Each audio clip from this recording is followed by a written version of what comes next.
tục mình đi cái cắt này rồi. Bà mới kéo lên chạy cuối rồi. Mày YouTube hay vậy?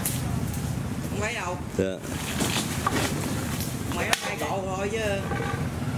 Không hết gì. Mà anh đang lót. Hả? Dạ. Dạ.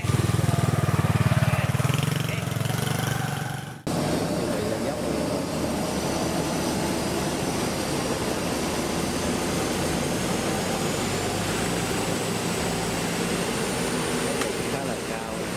Này chạy 100 lẻ. Hiện tại cũng gọi đồng rồi, mấy anh cũng đang chuẩn bị di chuyển ra đó luôn.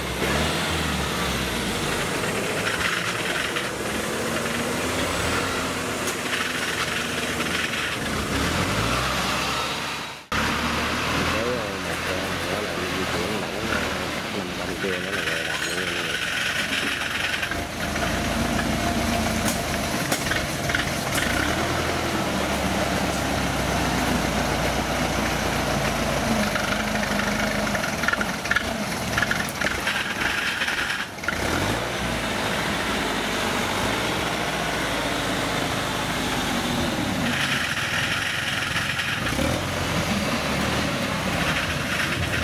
Cặp 100 nó cũng đang chuẩn bị xuống đồng nha mọi người, đang sẵn sàng nha. Rồi có một máy thì đã di chuyển qua nha. Đồng này chạy cặp 100 nha mọi người. Đó, bắt đầu anh tải vàng đầu tiên nha.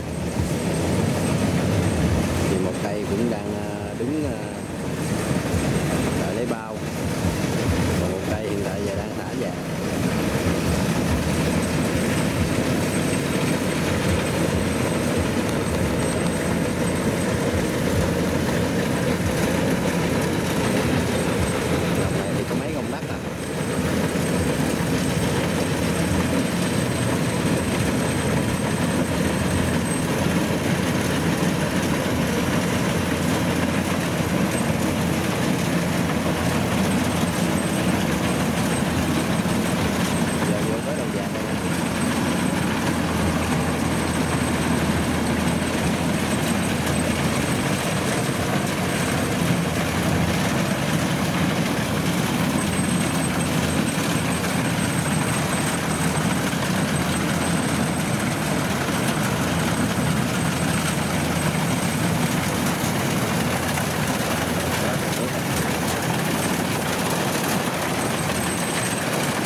máy thì đang chuyển lúa, còn cây bên